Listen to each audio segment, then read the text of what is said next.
درست است بیبی جان، منتظر باشین. مفادقه میگم شیر برنجتان براتان میاره. ابدر ما در زمانی که تلویزیون طلو را میزدیم عاشق صدای ازی بودم. تلویزیون طلو مردگوی با قرآن ما خیانت شده.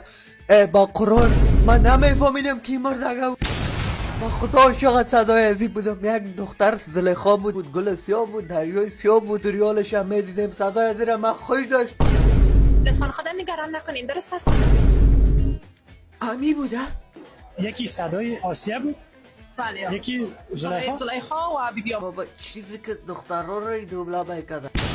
خیلی صدای اصلی ازی خود ازی چنان در سیال خواهران برادران صدای مختلف را. نه با قرآن در او هم صدای عاشق صدای یکی بود. نگوین که او همی بود. قرآن تلویزیون طلو زده در جان کلا ما زده. شیر برنج ما بریم بیارین. این با قرآن از او بیبیگه کام میکرده. جهان جان، ما که میشنویم خنده ما میگیره. چقدر سخت تمام شده باشه برای خودت.